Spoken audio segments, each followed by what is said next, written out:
గణనీయమైన పరిస్థితి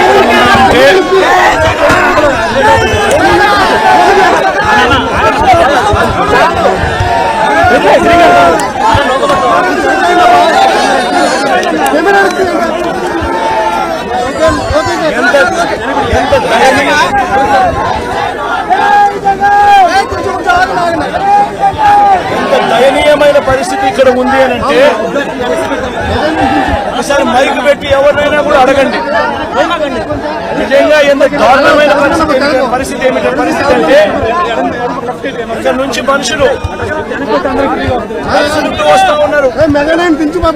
ఇళ్లలో నుంచి దాదాపుగా 2 రోజుల పాటు కనీసం తిండి కూడా లేని పరిస్థితుల నుంచి నడుచుకుంటూ వాళ్ళంతా కూడా బయటకు వస్తా ఉన్నారు.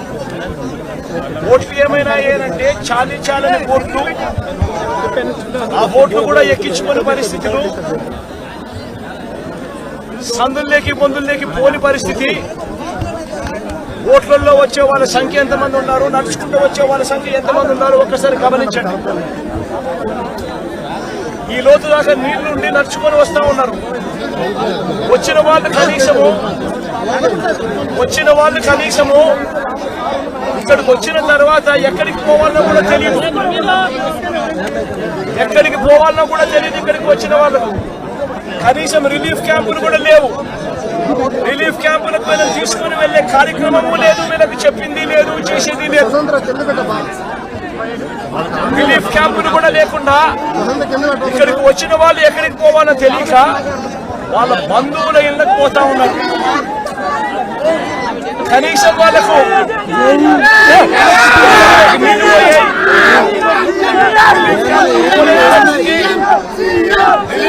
పెట్టని పరిస్థితి. కనీసం ఎవరికైనా సహాయం చేశారా, కనీసం డబ్బులు ఇచ్చారా అంటే ఒక్కరికి కూడా ఒక దమ్మిడి పైసా కూడా ఇవ్వలేదు. కనీసం దమ్మిడి రూపాయి కూడా డబ్బు ఇవ్వలేదు. నిజంగా ఇంత దారుణంగా ఉన్న పరిస్థితులు బహుశా ఎప్పుడూ కూడా చూసే ఉంటాం. ఆశ్చర్యం కలిగించే విషయం ఏమిటి తెలుసా, ఈ ఫ్లడ్స్ ఏదైతే చెప్తా ఉన్నారు, ఈ రోజు ఈ ఫ్లడ్స్ ఏదైతే కనిపిస్తా ఉన్నాయో ఇవి స్వయంగా మ్యాన్ మేడ్ ఫ్లడ్స్. ఇది మ్యాన్ మేడ్ ఫ్లడ్స్ అంటే దాని అర్థం ఏమిటి అంటే ప్రభుత్వం స్పందించాల్సిన రీతిలో స్పందించకపోవడంతో ఈ రకంగా అన్యాయమైన పరిస్థితి నెలకొని ఉంది. ఆలోచన చేయమని అడుగుతా ఉన్నా. ఇంతకు ముందు కూడా వరదలు వచ్చాయి, ఇంతకు ముందు కూడా ఫ్లడ్స్ వచ్చాయి. ఇప్పుడు పడిన వర్షం కన్నా ఇంకా ఎక్కువ వర్షాలు కూడా పడ్డాయి. కానీ ఏ రోజు కూడా మనుషులు చనిపోయిన పరిస్థితి ఏ రోజు రాలా. ఇంతటి దారుణమైన పరిస్థితులు ఏ రోజు లేవు. ఆలోచన చేయమని అడుగుతా ఉన్నా. ఆగస్టు 28వ తారీఖున బుధవారం నాడే బంగాళాఖాతంలో అల్పపీడనం ఏర్పడతా ఉంది అని చెప్పి, వాయుగుండంగా మారుతా ఉంది అని చెప్పి 28వ తారీఖునే బుధవారం నాడే అలర్ట్ వచ్చింది రాష్ట్ర ప్రభుత్వానికి. 28వ తారీఖునే అలర్ట్ వస్తే ఆ అలర్ట్ లో గురువారం నుంచి వర్షాలు మొదలవుతాయి, చిన్నగా పడతాయి. శుక్రవారం సాయంత్రానికల్లా అది ఎక్స్ట్రీమ్ రెయిన్ ఫాల్ కింద మారుతుంది, శనివారం అంతా కూడా ఉంటుంది ఆ రెయిన్ ఫాల్ అని చెప్పి చెప్పడం జరిగింది. అంటే 20 సెంటీమీటర్ల పైచిలకు వర్షం పడుతుంది అని అంటే దాని అర్థం అది ఎక్స్ట్రీమ్ రెయిన్ ఫాల్ అని. మరి ఆ ఎక్స్ట్రీమ్ రెయిన్ ఫాల్ ఎక్కడ వస్తా ఉంది, ఏ మండలాలలో వస్తుంది అనే ఇన్ఫర్మేషన్ కూడా ఐఎండీ ద్వారా మనకు ఇన్ఫర్మేషన్ కూడా మనకుంది.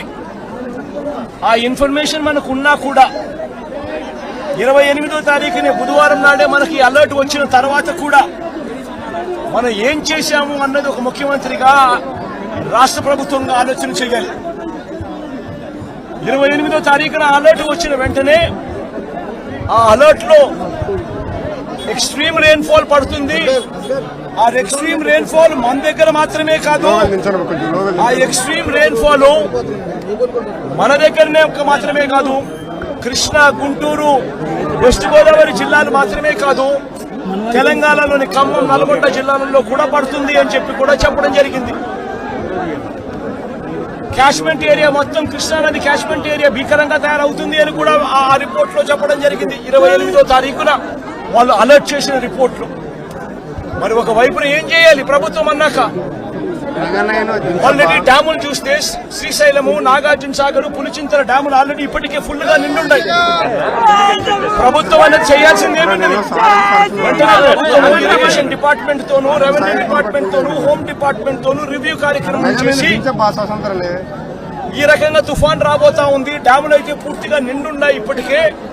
ఆ నిండు ఉన్న డ్యాముల పరిస్థితుల నేపథ్యంలో, తుఫాను వస్తా ఉన్న నేపథ్యంలో ఏ రకంగా దీన్ని డీల్ చేయాలి అని చెప్పి ఒక ప్రణాళికాబద్ధంగా ఒక కార్యక్రమం చేయాలి. శ్రీశైలం నుంచి, నాగార్జున సాగర్ నుంచి, పులిచింతల నుంచి కనీసం 60-70 టీఎంసీల నీళ్లను అక్కడి నుంచి తగ్గించి అక్కడ వాటర్ ఫ్లడ్ కుషన్ ఏర్పాటు చేసుకోవాలి. అక్కడ వాటర్ ఫ్లడ్ కుషన్ ఏర్పాటు చేయకపోవడం వల్ల కృష్ణానదిలో వరదలు రావడం, ఒకవైపున తుంగభద్ర నుంచి కురిసిన వర్షాల నేపథ్యంలో దాదాపుగా 170 క్యూసెక్ల నీళ్లు తుంగభద్ర నుంచి నీళ్లు రావడం, ఇది కూడా మనకు ఇన్ఫర్మేషన్ ఉంది. సిడబ్ల్యూసీ వాళ్ళు కూడా రిపోర్ట్ చెప్తా ఉన్నారు.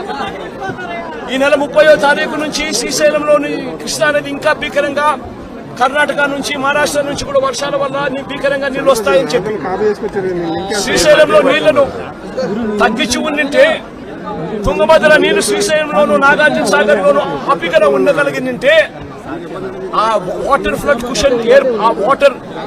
కుషన్ ఏర్పరచుకోవడం వల్ల దాదాపుగా సబ్స్టాన్షియల్ గా నీటిని అక్కడే మనం కట్టడి చేసి ఉండొచ్చు.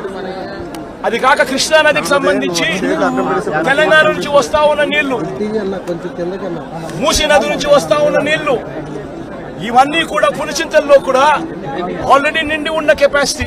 అక్కడ కూడా నీళ్లు తగ్గించి ఉండింటే అక్కడ కూడా నీళ్లు ఆపి ఉండే పరిస్థితి.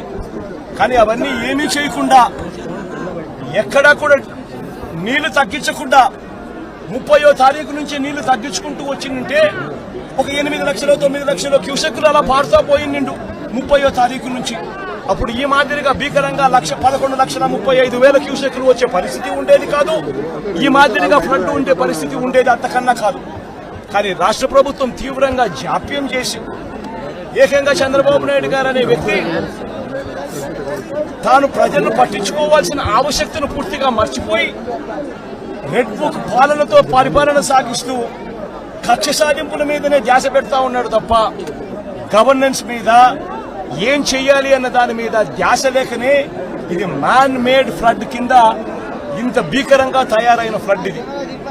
దీనికి గన 30వ తారీఖు నుంచే పర్ఫెక్ట్ ప్లానింగ్ గన చేసిందంటే, మనకు బుధవారం నాడు అలర్ట్ వచ్చినప్పుడే తుఫాన్ రాబోతా ఉంది అని చెప్పి అలర్ట్ వచ్చినప్పుడే మనం కానీ ప్లానింగ్ చేసి ఉంటే తుంగభద్ర నుంచి వచ్చే నీళ్లు శ్రీశైలం, నాగార్జున సాగర్ లో ఆగి ఉండేటివి. పులిచింతల్లో మూసీ నది నుంచి వచ్చే నీళ్లు ఆపుకొని ఉండవచ్చు. తర్వాత ఉపనదుల నుంచి వచ్చే నీళ్లు ఏదైతే ఉందో, ఆ ఉపనదుల నుంచి వచ్చే నీళ్లు పారినా కూడా ఇంత తీవ్రమైన డ్యామేజ్ ఎక్కడా కూడా ఉండే పరిస్థితి కూడా ఎక్కడా ఉండదు. బుడమేరు అనేది బుడమేరు నుంచి వరదలు వస్తా ఉన్నాయని తెలుసు. బుడమేరు నుంచి వస్తా ఉన్న వరదలను కూడా ఇక్కడనే పంపించే కార్యక్రమమే చేశారు. శనివారం రాత్రి ఒక అలర్ట్ లేకుండా, ఒక సిగ్నల్ లేకుండా నీళ్లు బుడమేరు నుంచి గేట్లు ఎత్తేశారు. ఎంత దారుణమైన పరిస్థితి అనంటే, బలగలేరు హెడ్ రెగ్యులేటర్ కు సంబంధించిన లాకులను 11 లాకులను శనివారం రాత్రి అర్ధరాత్రి దాటిన తర్వాత ఎత్తారు. అలర్ట్ లేదు. ఇక్కడ ఈ ప్రాంతంలో ఉన్న ప్రజలకు కనీసం చెప్పడం లేదు. ఎత్తేసినారు. ఎందుకు ఎత్తినారు? చంద్రబాబు నాయుడు గారు ఉన్న ఇల్లు, కరకట్టు మీద ఉన్న ఇళ్లకు ఆ ఇంటికి సంబంధించిన ఆ నీళ్లు పోకుండా రక్షించుకునే దానికోసం విజయవాడలోని ఈ ప్రాంతాన్ని అంతా కూడా నీటిమయం చేశారు చంద్రబాబు నాయుడు గారు. నేను అడుగుతా ఉన్న ప్రతి ప్రశ్న కూడా లాజికల్ గా అడుగుతా ఉన్నాను. ఎవరైనా కానీ సమాధానం చెప్పాలనుకుంటే మొట్టమొదటిగా ప్రజలకు క్షమాపణ చెప్పి ఆ తర్వాత ఈ ప్రజలకు ఏం చేయబోతున్నాము అన్న మాటలు కూడా చెప్పి ఆ తర్వాతనే సమాధానం చెప్పాలని చెప్పి చంద్రబాబు నాయుడు గారిని గట్టిగా కూడా కోరుతా ఉన్నాయి. సందర్భంగా ఇప్పటికి కూడా రిలీఫ్ క్యాంపులు లేవు. నిన్నటి దాకా కూడా ఎన్ని రిలీఫ్ క్యాంపులు పెట్టారు అని చెప్పి అడిగితే 6 రిలీఫ్ క్యాంపులు మాత్రమే ఉన్నాయని చెప్తా ఉన్నారు. లక్షల మంది ఈరోజు నీట మునిగి ఉన్నారు. 6 రిలీఫ్ క్యాంపులు ఏ మూలకు సరిపోతాయో కూడా తెలియడం లేదు. ఎక్కడ ఉన్నాయో కూడా తెలియని పరిస్థితిలో ఈ రోజు ప్రజలంతా కూడా ఎక్కడికి పోవాలో తెలియవు. ఎన్ని క్యాంపులు క్యాంప్ ఎక్కడ ఉందో కూడా ఏర్పాటు ఎక్కడ అయిందో కూడా తెలియని పరిస్థితిలో ఈ రోజు ప్రజలంతా కూడా ఉన్నారు. ఇంతటి దారుణమైన మేనేజ్మెంట్ బహుశా ఏ ముఖ్యమంత్రి ఎప్పుడు కూడా బహుశా ఏ హయాంలో కూడా ఎప్పుడు జరిగి ఉండదు. ఆలోచన చేయమని అడుగుతా ఉన్నా. ఈరోజు వస్తా ఉన్నా, ఈరోజు చెప్తా ఉన్న ఈ 11,30,30,000 క్యూసెక్కుల గురించి ఏదైతే మాట్లాడుతా ఉన్నామో ఈ 11,30,000 క్యూసెక్కులకు సంబంధించి మొదట ఇది రావడం ఇదేం కొత్త ఏమీ కాదు.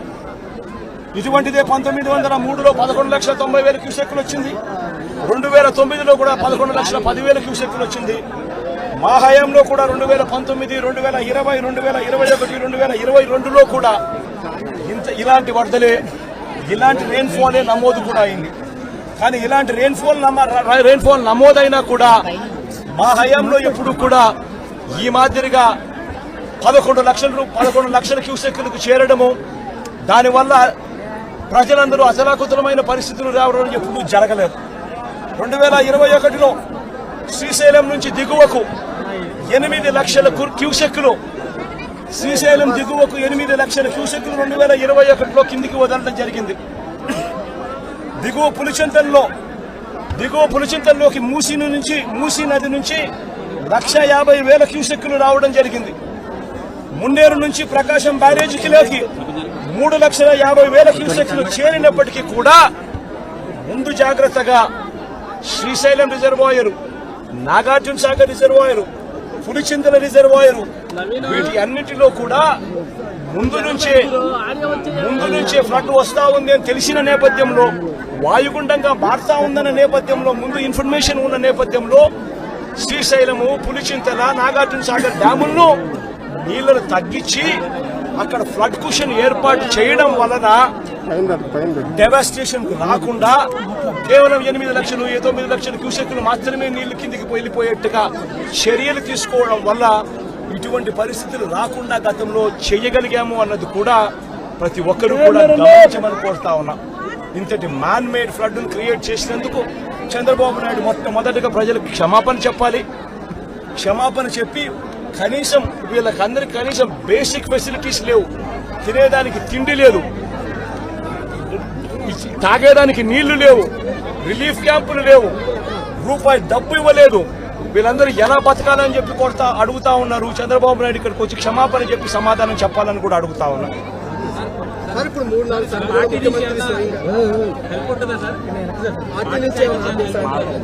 పార్టీ నుంచి మొత్తం అందరూ కూడా క్రియాశీలకంగా పార్టిసిపేట్ చేస్తారు. పార్టీ క్యాడర్ ఇప్పటికీ క్రియాశీలకంగా పార్టిసిపేట్ చేస్తూ ఉంది.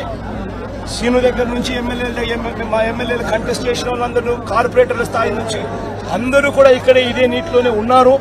ఈ రోజు నుంచి కాదు, 2 రోజుల నుంచి కూడా ఇదే కార్యక్రమాలే చేస్తూ ఉన్నారు. ప్రజలకు అందుబాటులో కొద్దో గొప్ప వీళ్ళు చేయగలిగిన కాడికి ఖచ్చితంగా చేస్తూ ఉన్నారు. కానీ ప్రభుత్వం అనేది స్పందించాలి. అది మోస్ట్ ఇంపార్టెంట్. ప్రభుత్వం అనేది పలికితే జగన్ ప్రభుత్వంలో కూడా ప్రభుత్వం ఉండేది. కానీ జగన్ ప్రభుత్వంలో ఏ ఒక్కరూ కూడా ఎప్పుడూ కూడా డిస్సాటిస్ఫైడ్ గా ఎప్పుడూ లేరు. ఎందుకు లేరు అని అంటే కారణం, జగన్ ప్రభుత్వంలో ఒక వాలంటీర్ వ్యవస్థ ఉండేది. జగన్ ప్రభుత్వంలో ఒక సచివాలయ వ్యవస్థ ఉండేది. ఈ వాలంటీర్ల వ్యవస్థ, ఈ సచివాలయాల వ్యవస్థ గ్రామ స్థాయిలో వార్డు స్థాయిలో మమేకమై ఉండేది. వీళ్ళందరూ కూడా వాలంటీర్లందరూ కూడా ఎప్పుడు వరద వచ్చినా, ఎప్పుడు తుఫాన్ వచ్చినా వీళ్ళ సహాయ సహకారాల వల్లే గొప్పగా ఎటువంటి కంప్లైంట్స్ ప్రజల నుంచి రాకుండా సాచురేషన్ పద్ధతిలో ప్రజలకు మంచి చేయగలిగాం. తుఫాన్ వచ్చినప్పుడు జగన్ ముఖ్యమంత్రిగా ఉన్నప్పుడు తుఫాన్ వచ్చినప్పుడు కలెక్టర్ గారికి నేను చెప్పేవారు, నేను మీకు వారం రోజులు టైం ఇస్తా ఉన్నా, వారం రోజుల తర్వాత నేనే వస్తాను, వచ్చిన తర్వాత నేను ప్రజలతో మమేకమై నేను అడుగుతాను, ఏ ఒక్కరి నోట్లో నుంచి కూడా కలెక్టర్ మాకు పలకలేదు, కలెక్టర్ స్పందించలేదు, కలెక్టర్ వల్ల మాకు నష్టం జరిగింది అన్న మాట ఎప్పుడూ వినపడకూడదు అని చెప్పి నేను ఆదేశాలు ఇచ్చేవాడిని. మా కలెక్టర్ బాగా పనిచేశాడు, మా కలెక్టర్ మంచివాడు అనే మాట వినపడాలి అని చెప్పి గట్టిగా కలెక్టర్లకు ఎప్పుడు చెప్పేవాడిని. చెప్పిన ప్రకారం నేను ఖచ్చితంగా వారానికి నేను వారం రోజుల తర్వాత నేను పోయేసరికి వాలంటీర్ సైన్యం అక్కడ ముందే ఉండేది. గ్రామ సచివాలయాల్లో పనిచేసే మొత్తం పిల్లలందరూ కూడా అక్కడే ఉండేవాళ్ళు.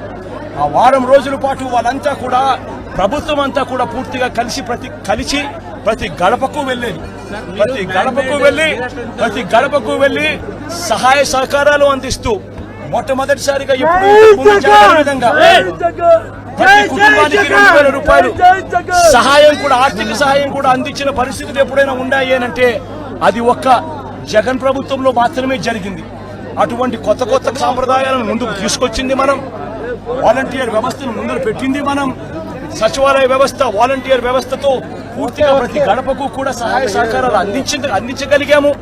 రిలీఫ్ క్యాంపులు తుఫాను వచ్చే నాటికే రిలీఫ్ క్యాంపులు ఏర్పాటయ్యేటివి. ముందుగానే లోతట్టు ప్రాంతంలో ఉన్న మనుషులందరినీ కూడా ముందుగానే రిలీఫ్ క్యాంపులకు ట్రాన్స్ఫర్ చేసేవాళ్ళము. రిలీఫ్ క్యాంపుల్లో అందరినీ కూడా బాగా చూసుకోవడమే కాకుండా రిలీఫ్ క్యాంపుల్లో బయటికి వెళ్లేటప్పుడు డబ్బులు కూడా 2,000 రూపాయలు డబ్బులు కూడా సహాయం కూడా ఇచ్చి పంపించిన కార్యక్రమం కూడా అప్పట్లో జరిగేది. అప్పటికి ఇప్పటికి తేడా గమనించండి. చంద్రబాబు నాయుడు కూడా కనీసం ఇప్పటికైనా ప్రజలకు క్షమాపణ చెప్పి కనీసం చేయాల్సిన పనులు ఖచ్చితంగా చేయమని చెప్పి అడుగుతా ఉన్నాం.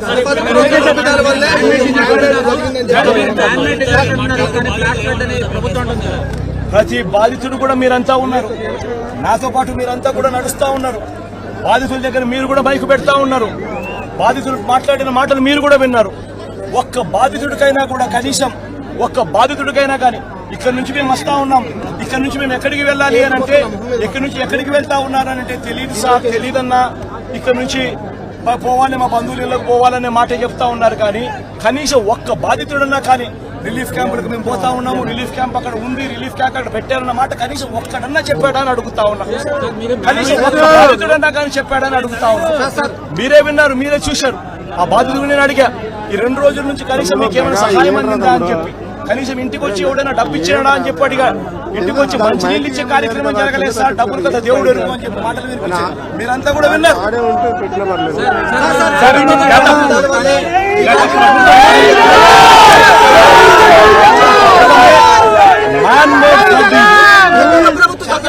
గత ప్రభుత్వం